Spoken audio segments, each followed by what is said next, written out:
Good morning. My name is Akashdeep, and I'm a second year student at IIT Kharagpur in Aerospace Engineering Department. This is my low-speed aerodynamics assignment for problem number 2. The problem goes as discuss the genesis of the lift-induced drag for an incompressible flow over a finite wing, and I will be using the whiteboard where I've posted my pictures in. So these are the pictures that I've taken from the question paper. I'll be using these. So before we get on further in with any topic, I would first like to discuss about what lift-induced drag is. So if you consider the top view of a wing, finite wing is nothing but a wing in which we consider the effects at the ends of the wing, the tips of the wing. In infinite wing, we assume that the wing is infinite, and how it is practically realized is that in the wind tunnel, we just attach the wing with the walls of the wind tunnel, so it gives this effect of a 2D wing. So we analyze using airfoils and the previous approaches, but here we have a tip visible which will have effects. What happens is when the air, usually we assume that for an airfoil in 2D, the streamline is attached to the airfoil. However, in this case, we know that there is a low pressure up and high pressure down because that is how lift is generated on the wing. So we have a low pressure and high pressure. So what happens is that because of this, there is a shift from high pressure to low pressure of air. Now this results due to traveling of the wing. This results in wingtip vortices which travel like this. Now to avoid these in practical life situations, there is some structure like this in the end of the wing which prevents vortices from generating. And also, so you might have seen in like after in airports also, after a certain time only the planes can fly and take off and land, because the wake or the disturbance due to the first plane should not affect the other plane. So that is why there is a time difference between the takeoff and landing times. So when this vortices form, the vortices form like this. Let's say this is the wing. Vortices form something like this, and the vortices also, I want to tell, since the wind is air is traveling from the lower part to the upper part, the streamlines above the wing get tilted towards this side, bent towards this, and the below ones because towards this, because this air comes up and pushes this side. So this is another thing that needs to be kept in mind, how it is happening. And this is kind of a leak is happening from down to up, so a leak of air. So this is happening, and also due to this, now there is something called a downwash.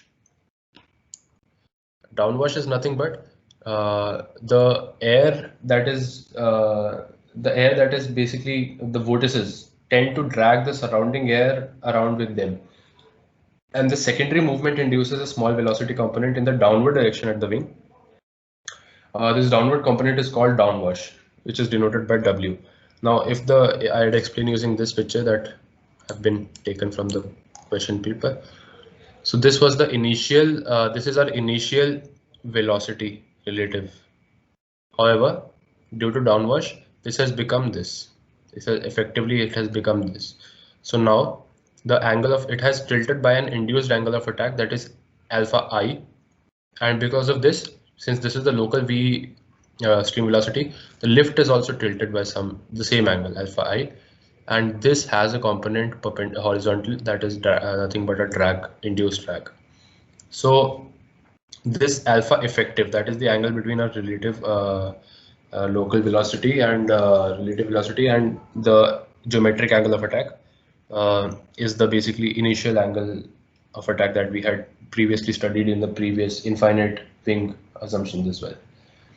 Now from the geometry, obviously you can see that alpha effective is nothing but our alpha minus alpha I, and this is called induced, and this is called effective, and this is called the geometric angle of attack.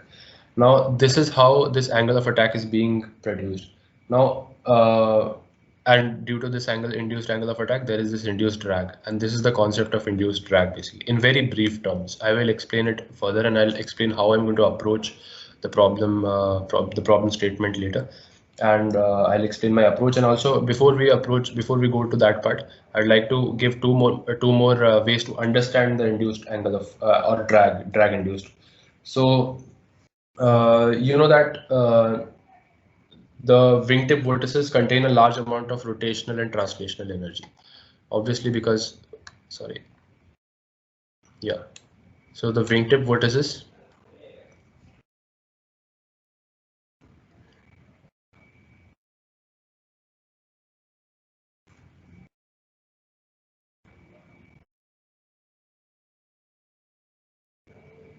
huge energies.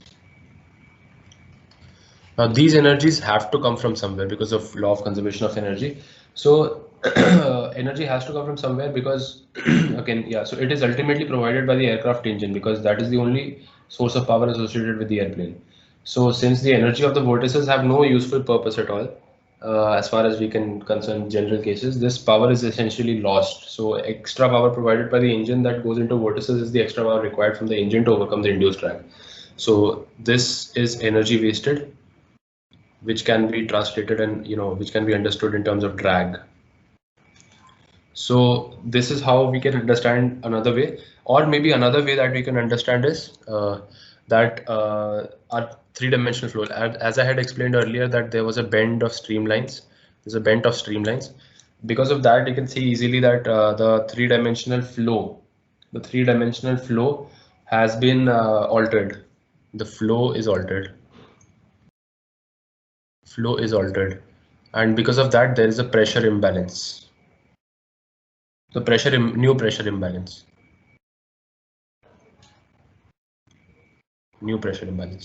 Now this new pressure imbalance is such that it exists in the direction of v infinity, or our initial relative velocity, free stream velocity, and the drag is created. So in this sense, you can also say that induced drag is a kind of a pressure drag. So these are just two another ways of understanding induced drags. The basic concept of induced drag is nothing but this only. The DI due to induced lift component due to induced angle of attack, which is basically caused by wingtip vortices. So this is how the basics are working over here. Now, before we just just to clear some groundworks, I'd like to introduce some the terminologies that we were initially using. Terminologies like CL, CD, CM, small letters, and also L prime, D prime, M prime for lift per unit span, drag per unit span, and moment per unit span. But however, when we talk about finite wings, we will this was for infinite wings. However, when we talk about finite wings, we will use L, D without primes, and capital CL, capital CD, and capital C. This is just a terminology, groundworks, to make sure that later we don't get confused while we derive formulas. And also that we have also another thing that I would like focus on here is that we had seen in previous chapters that there's something called D'Alembert's paradox. D'Alembert's paradox does not occur here. Why that does not occur? Because even without skin friction drag, we have an induced drag, and there is some finite value of drag because of induced drag. Di is greater than 0. So this induced drag is causing the D'Alembert's paradox to fail over here, because even though skin friction drag is not existing, induced drag is there, and there is a non-zero finite drag. So this is again some groundworks that I had to come, and obviously formulas, you know that CD is equal to, if you consider only the profile drag. Profile drag is nothing, the skin friction drag plus the pressure drag. So profile drag coefficient will be df plus dp by rho infinity v infinity s, and half rho infinity, sorry, my bad. So CDI similarly with DI by Q infinity, that is dynamic pressure, into S, and CD, that will be the total drag coefficient. That is the important equation. The total drag coefficient will be equal to, due to the profile drag coefficient and due to the induced drag coefficient, that will be CDI. So this equation is a very important equation, just for knowledge. And since these were the groundworks that I've been talking about, now we'll go ahead and talk about the Prandtl's. Before Prandtl's, also we'll talk about the vortex filament, Biot-Savart's law, and Helmholtz theorem. I will just explain my approach, what I'm going to do, so that there is a clear idea of what we are going to do. I will define the vortex filament concept, then I'll define using Biot-Savart's law. I'll take the analogy of the electromagnetic Biot-Savart's law to the flow, incompressible, inviscid concepts, and Helmholtz theorems will also be defined. Using these concepts, I will further define the Prandtl's classical lifting line theory, which will further help us using approximations and mathematical methods of superposition by defining horseshoe vortices, by adding the bound vortices into vortices on the each side, which are the free vortices, and adding these two, and we'll get the downwash, and we'll integrate the downwashes, and in the end, we'll basically get the expression for induced angle of attack, geometrical angle of attack, and finally the induced drag and the induced drag coefficient. So, and later also then we will look forward to the elliptical lift distribution just as an example.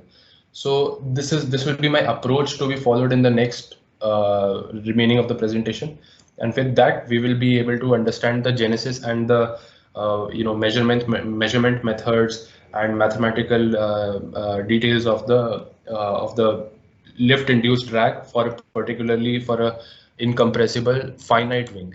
So that will solve our problem statement. So starting with the very basic thing, vortex filament, we have already learned about in previous topics. We have heard, like, discussing vortex is just a vortex flow is just like a normal vortex flow with a certain strength is there, and you can define a filament which is basically perpendicular. This is 3D view, isometric. So you can just think of a z-axis, which is z-axis, infinity plus minus infinity going, and it has a particular vortex at each point. So there will be at a particular point P, there will be certain circulation and certain strength, and all that is defined. We have already seen before. So, but however, we'll now see that vortex filament not necessarily should be a straight line. It can be a curved line. So now here we'll define a curved line only. Let's say it's a random curved line, something like this, and we take a particular point which is having a direction vector dl at that particular point, and vortexes are something like this, and on this, in this sense, clockwise sense, if you look from this side, and also the strength is, let's say, gamma, capital gamma. Capital gamma. So this is the strength. It's the strength of the sheet. Strength. Okay. And also consider a point P at a distance r, and the velocity induced will be perpendicular dv, right? Because cross product, as we'll see using Biot-Savart's law. Biot-Savart's law in electromagnetic sense was that dB is equal to mu I by 4 pi dl cross r by r cube. So just analogy is valid to the inviscid incompressible flow theory. We can just write that induced velocity instead of magnetic field will be equal to gamma by 4 pi. Instead of mu into I, we will have gamma, and dl cross r remains same as it is, and by r cube, magnitude r cube. So this is the Biot-Savart's law in context of a inviscid incompressible law theory, flow theory. Now this is due to a particular small element only, right? So if we want to find due to the entire thing, we'll just integrate it. We'll get v vector is equal to integration minus infinity to plus infinity and gamma by 4 pi into dl cross r divided by magnitude r cube. And if this is the vector form, if you want to just get the magnitude, this is a cross product. We know u cross v is equal to uv sine theta. Using that, we can just get magnitude of v is equal to integral minus infinity to plus infinity gamma by 4 pi into sine theta. That if we sine theta by r square dl, because if we define the line such that like this is the dl is there, this side it is plus infinity, this side it is minus infinity, and let's say this is perpendicular direction to this at a distance h. There is a point p, induced velocity downside v, and there will be, like, to dl there will be connecting a value r. This thing h is just a projection, vertical projection to the line. Vortexes are in this sense, and r and this p and this h is there.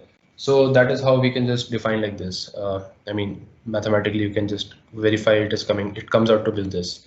So now, since we've got this, we further using geometry. R is equal to h by sine theta. L is equal to h by tan theta. We use certain mathematical formulas, and we finally get that velocity magnitude is equal to gamma by 2 pi h. This is our final expression that we are concerned about for a particular vortex filament. Now this is for an infinite. For a special case, that is a semi-infinite case that we'll be using forward later in horseshoe vortices and all that, be gamma by 4 pi h. Gamma by 4 pi h. Now, since we have defined this gamma by 4 pi h, you can just verify it maybe later using mathematical proofs which have been omitted as of now. So now next thing I want to, we have discussed about vortex filament, and we were going to discuss about the Biot-Savart law, that also we have discussed. The next thing I wanted to discuss is to build the base for our Prandtl line theory, and hence deriving the classical, the induced drag, is that I would like to define something called Helmholtz after the famous scientist Hermann von Helmholtz. We'll define two theorems, or you can say vortex theorems, Helmholtz vortex theorems. First theorem is that strength of a vortex filament is constant along its length. Second theorem is that vortex filament cannot end in fluid, it has to go to plus minus, or it has to be a closed path only. This will again be a very useful point because we use this in while defining horseshoe vortices to represent our finite wings. And I'll just follow this downside approach so that it gives us a continuity of our approach. So the next thing that I want to talk about briefly before we get into classical line theory of Prandtl. So we'll talk about lift distribution, just that if you consider a particular lift wing, finite wing, consider this finite wing, and this is 0 origin, and span, let's say span is equal to b. So this is origin, so this will be obviously b by 2 plus b by 2. This is 0. This will be b by 2. This will be minus b by 2. And consider a particular distance y1. So let's say our lift at that particular lift can vary as we vary the distance. That is the speciality of our that is where we have different variable lift per unit spans in a finite wing. So in lift can vary, given at a y1 it can be ly1, L prime y1 actually, and similarly it can be L prime y2, maybe some other distance y2, let's say here. So y2, it can be L prime y2, and similarly for any particular you can have that. And this is defined as the root chord. The root, maybe just root. This is the tip. Chord is the chord at the root. So yeah, and if the tip alpha, that is the angle of attack at tip, is alpha tip is lower than alpha root, then it implies it is a washout. It is said to be a washout, and else other case it is just a wash-in, opposite. And this is just a terminologies I wanted to introduce before we get started with Prandtl again. And just interesting things about this is that it can also have that wings on a number of modern airplanes today have different airfoil sections along the span with different values of zero lift angle of attack. So that is called aerodynamic twist. And sometimes, as I said, alpha can also vary. That is called the geometric twist. So many wings are geometrically twisted so that alpha is different at different spanwise locations. So alpha cannot also vary. So that is called geometric twist, and aerodynamic twist is when alpha is equal to 0 varies. So that is just basically two interesting facts, just good to know always. So now since we have done the housekeeping work, now we'll start with the Prandtl's theory. I write it in red so that it emphasized. Prandtl's classical lift lifting theory. Line theory, lifting line theory.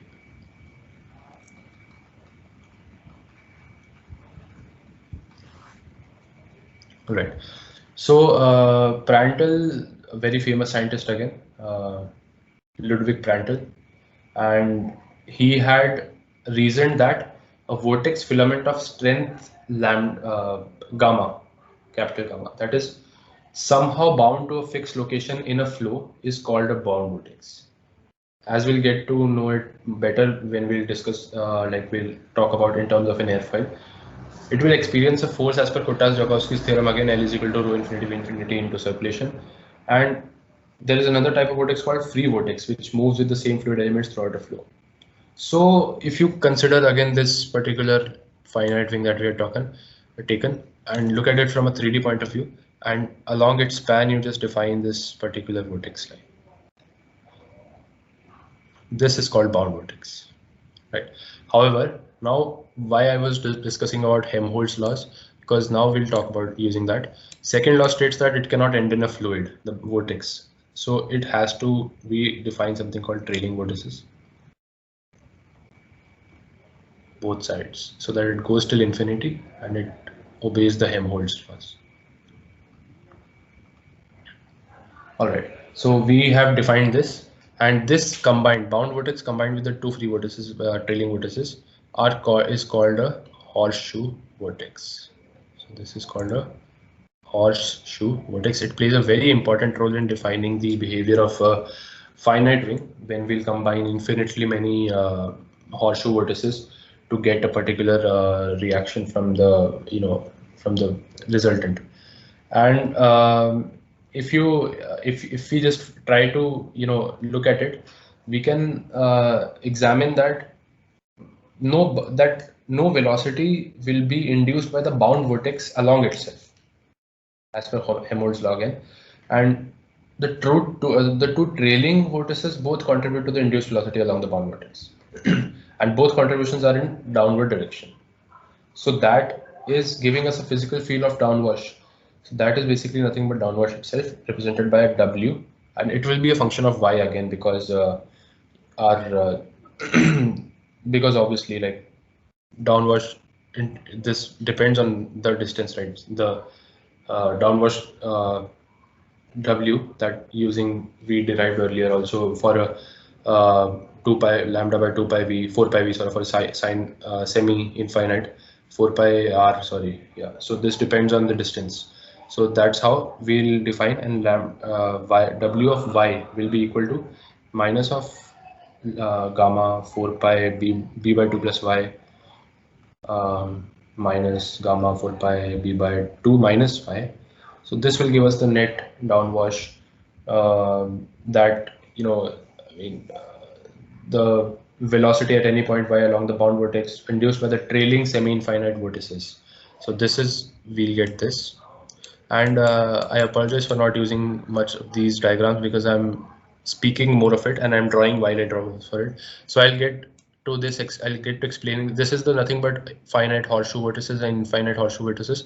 I'll be explaining this in a soon time, and I have already explained this, the induced angle of attack diagram, and this also I'll be explaining soon. This is just nothing but our the lift distribution diagram. So this is, I had already talked about it. This B span is there plus B by 2 minus B by 2.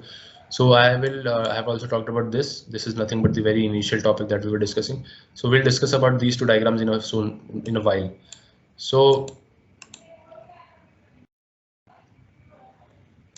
yeah, so we were here. So W of y is defined now, and just simplifying this, we'll get minus gamma using this LCM, and gets minus gamma b divided by, it should be 4 pi, and it should be a square minus b square form, so it should be b square by 4 minus phi square.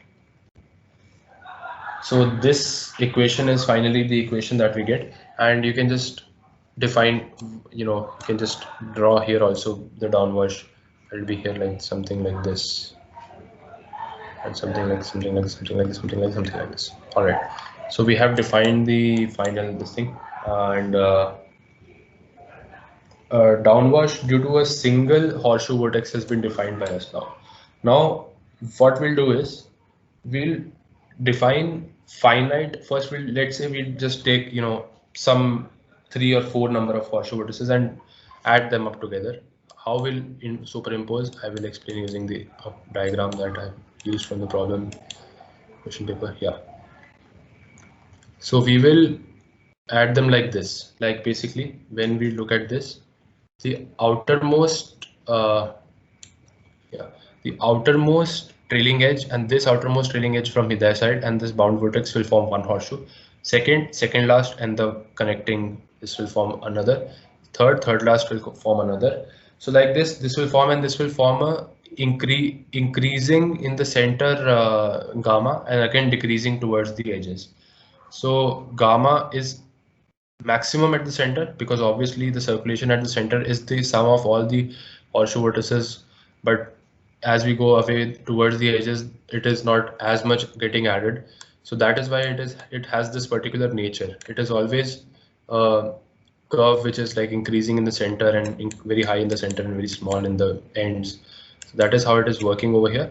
And when we take infinite such you know, horseshoe vertices, it starts to resemble the properties of a finite wing. So this is where we were getting at, and this is from where we will take off towards discussing the induced drag also. And another property that I wanted to define here, not property, like due to a unit, due to a small component of this horseshoe vortex, dw, like if you consider the velocity dw downwards at y naught, at a distance y naught induced by the entire semi-trailing vortex located at y, only at a distance y, is given by dw is equal to, okay, before we discuss that, I want to highlight this particular strength. Due to that unit thing, strength will be d gamma by dy into dy. Right. So we can just write dw from the previous equation that we derived for dw, that d gamma by dy into dy divided by y minus y naught, 4 pi y minus y naught, because we're discussing at a distance y1. So this is how we get, and then again to get the total velocity induced at y naught by the entire trailing vortex sheet, due to the entire trailing vortex sheet, just to get a mathematical expression, we'll just integrate this and we'll get in the end something like this. I'll write it in the end. Yeah, in the end we'll get something like w at y naught due to the velocity induced due to the entire vortex sheet minus 1 by 4 pi integral minus b by 2, because the span is that much, and d gamma by dy into dy divided by 4 pi is outside, so y naught minus y, and this is the final expression of the induced velocity. And you know that velocity, actual velocity is like this, downwash is something like this. So this angle you can get alpha I can be approximated as minus tan inverse of minus omega, because downside, so minus omega naught w y naught divided by v infinity, but since small angles we can assume, so it will be just normal minus w y naught divided by v infinity, and you can just substitute this w y naught from here, and alpha I will be finally 1 by 4 pi integral minus b by 2 to plus b by 2 d gamma by dy into dy divided by y naught minus y. So this is an important equation. Again, we have derived it,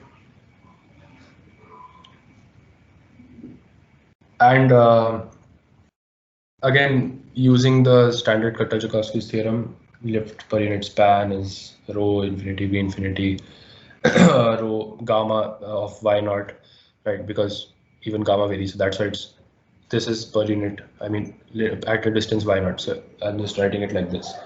So since we have defined this, and also you know what is CL is L by half into that, all that formula, and using this theorem, substituting in that L by half rho v naught square and S v naught S. So using this we can just find out, we know that these two equations exist, and also we know that alpha effective is equal to alpha geometric minus alpha induced, and further we want to find the alpha geometric, so alpha effective plus alpha I. Alpha I we already know, we have computed. Alpha effective we can by basically substituting this CL equation into the equation that we had got.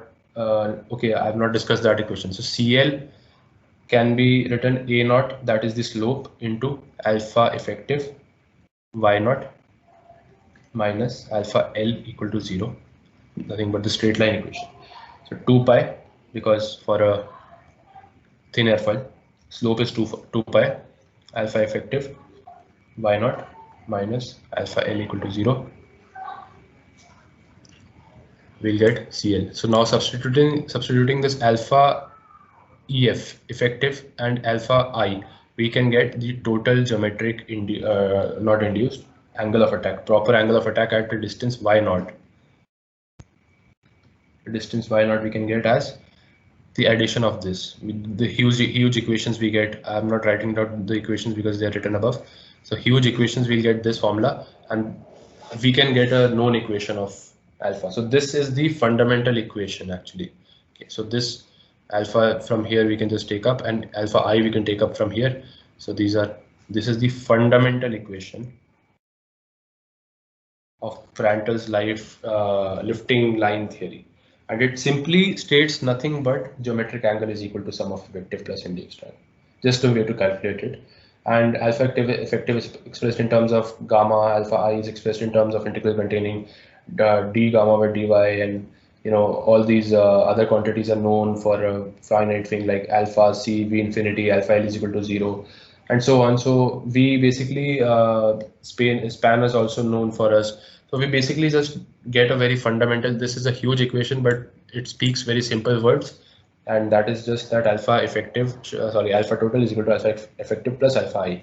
So further now, to get to our final destination, we take that alpha L prime at a particular Y naught is equal to rho infinity, V infinity, gamma at that particular Y naught, and L is equal to the integral of this L infinity y dy over the whole span minus b by 2 plus b by 2, and you just substitute this and take this common outside as constants, and this integration should give you something in terms of an integral. And then again CL can be defined as L by Q infinity S. L you can substitute, and Q infinity and S are just constants and over there. And again one more equation, and then finally you get from that L induced, there's some D component di Li. So this alpha I is there.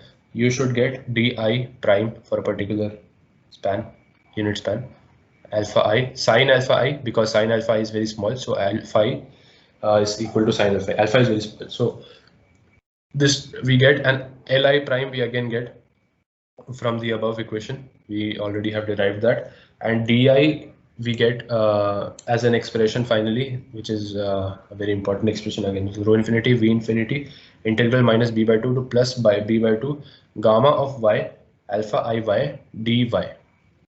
So we get this, and this is the final expression that we were hunting for. And similarly, you just substitute substitute di in CDI formula Q infinity S, so you will get the final CDI. So this is the induced drag in terms of known quantities and in terms of calculatable quantities, and CDI in terms of all the same known quantities and calculatable quantities. So this, in Prandtl's lifting line theory, the solution of gamma is clearly the key to obtaining the aerodynamic characteristics of finite wing. All we need is gamma y, and that can be done. That is, before discussing, general solution exists, but we need not discuss it because that depends on each and every. It can be simplified in a very lot of cases. I'll discuss one particular example which is very famous, and that will be the end of to understand. That will be the elliptic lift distribution, very famous distribution. We can find a general form also, but that is not needed.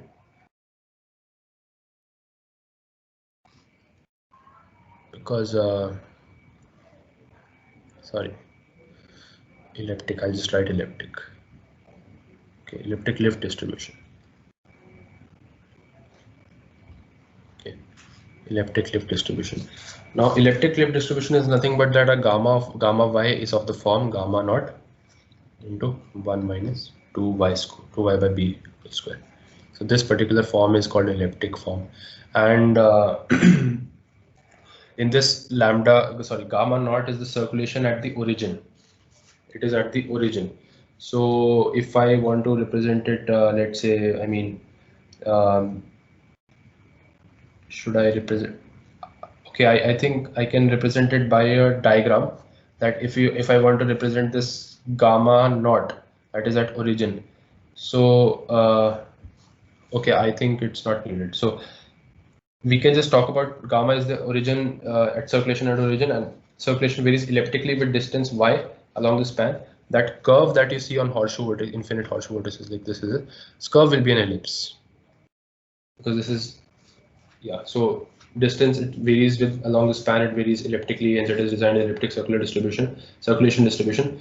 And L prime will also be, we know that it is by Kutta-Joukowski's theorem again, gamma y, and we can just substitute this, we can get L prime expression just falls in very nicely. So gamma rho infinity v infinity into gamma naught into 1 minus 2y whole square by b square, b whole square basically. So now we are dealing with an elliptical lift distribution, and we know that gamma b by 2 is equal to gamma minus b by 2, and both of them are equal to 0. You can just calculate it and see.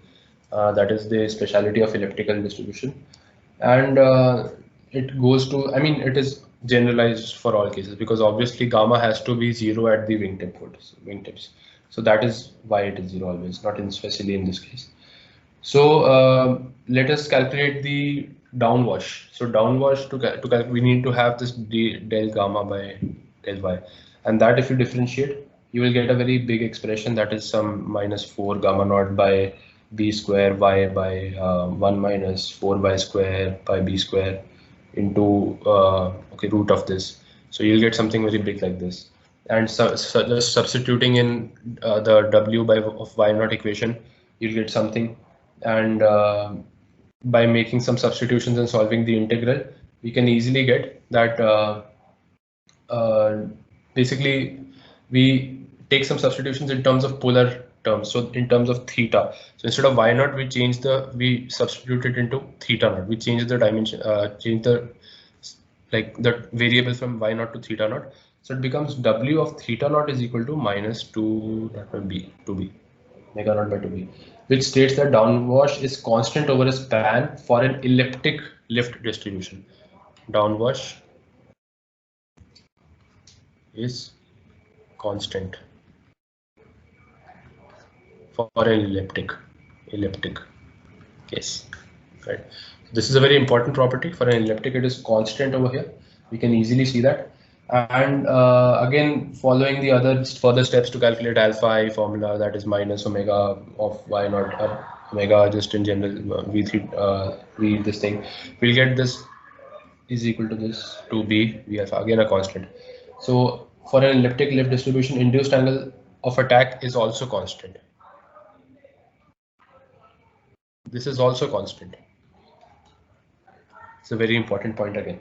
And furthermore, finding all that alpha I we can find out, and furthermore, when you simplify and substitute the equations, and also substituting one important term, we get in L, we know that L is equal to we have a term of, while calculating the CL term, we have this term called S, planform area, and B is also the span. So we have to define something called aspect ratio. Aspect ratio is B square by S, and while substituting everything and solving, we get alpha I is equal to CL by pi into aspect ratio. So our alpha I is dependent on aspect ratio, and so alpha I is dependent. That means that CDI, that is the coefficient drag induced, should be dependent, CL square by pi AR. And this is a very important practical application question expression. Why? Because I'll just explain that. That is because if you consider a wing that is of this form, so this particular form, and consider a wing which is this. Now obviously this wing has AR which is higher than this. Why? because this B square, AR is what? AR is basically B square by S. So S, if you consider that,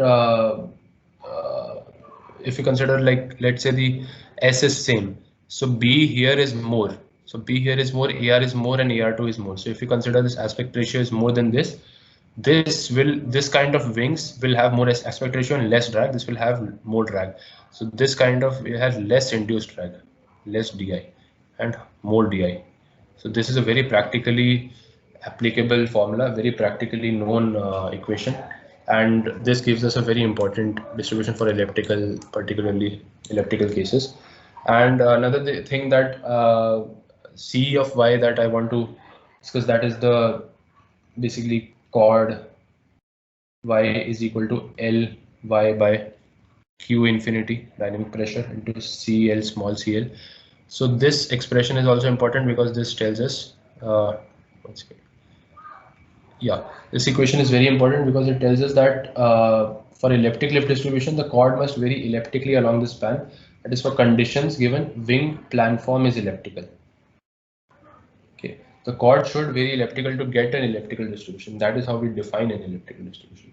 So the related characteristics, elliptical distribution, elliptical planform, and constant downwash are sketched if we basically when we sketch it. So we get something like, if you just, let's make a simple sketch without defining the vortices and all that. This is the downwash, something like this, and let's say this is our elliptical gamma y.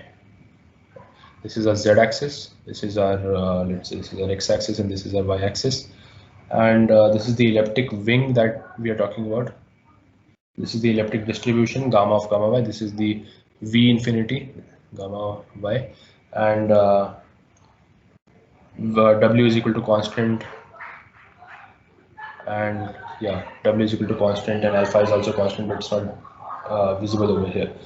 So this is for the elliptic distribution, very important distribution. So this helps us in understanding the induced drag in a very great detail, with the help of a very good example, a very important example to even till date.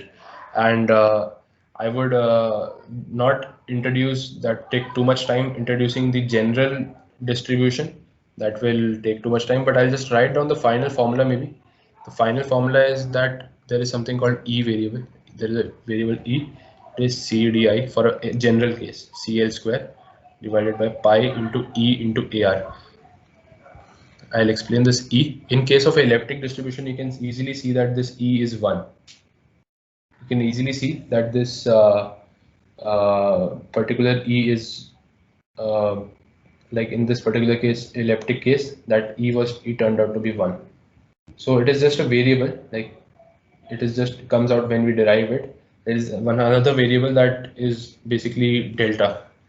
This E is called span efficiency basically, and there is another variable. It is just defined like E is equal to 1 plus delta power minus 1.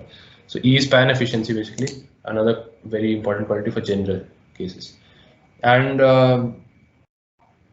that is all about this particular cases. And there are a lot of kinds of wings: rectangular wing, tapered wing, elliptic wing. Tapered wing is quite used. Elliptic wings are also quite used. Taper wings with straight leading trailing edges are considerably easy to manufacture than elliptical. So most conventional aircraft employs tapered rather than elliptical.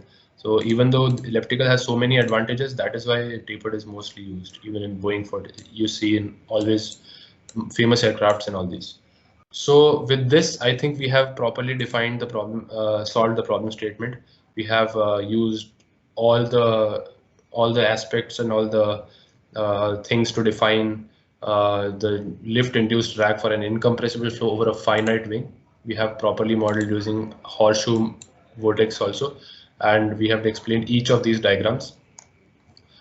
This is a horseshoe finite, this is this, and this is the infinite case, and this is a particular, if you consider this particular one, and this is for defining the alpha I, this is for the lift distribution.